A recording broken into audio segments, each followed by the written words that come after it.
answer ko lang yung question na how can they create their portfolio if they want to start their VA journey kung wala pa silang experience, and kung mas malaki daw ba yung chance para ma-hire sila na may portfolio versus wala.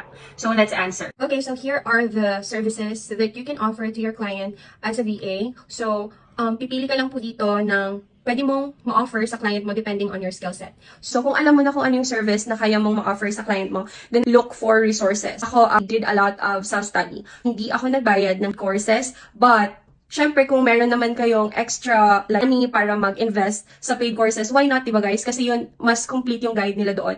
If you don't want to pay for courses, check out these websites that offers free courses for VAs, especially newbies or baguhan pa lang na VA. First on the list is Udemy. So this platform offers wide range of courses, especially for virtual assistants. It provides both paid and free courses. Piliin lang natin yung free, guys.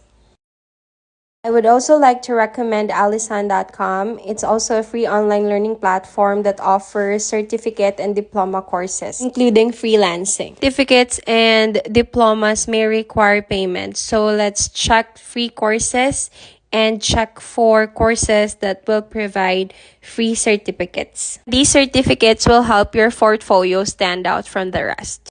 Last but not the least, HubSpot Academy. This is my favorite free online learning platform kasi guys, lahat ng courses and certifications, trainings are free. Mo rin i-attach tong mga certificates na to sa LinkedIn, Upwork, and onlinejobs.ph profiles niyo. So, kung alam niyo na kung ano yung niche na or service na kaya mong may offer sa client mo, create your portfolio. So, yes, without experience, you can still build your own portfolio. Mga information na hindi makikita syempre ng client mo from your resume. So, ano yung skills na kaya mong may offer, and then use the certificate that you will get from the free courses, then you'll be fine. So, look for clients na nagtanggap naman ng entry-level virtual assistant. So, there you go. Thank you so much for watching this video. Have a good one. Bye.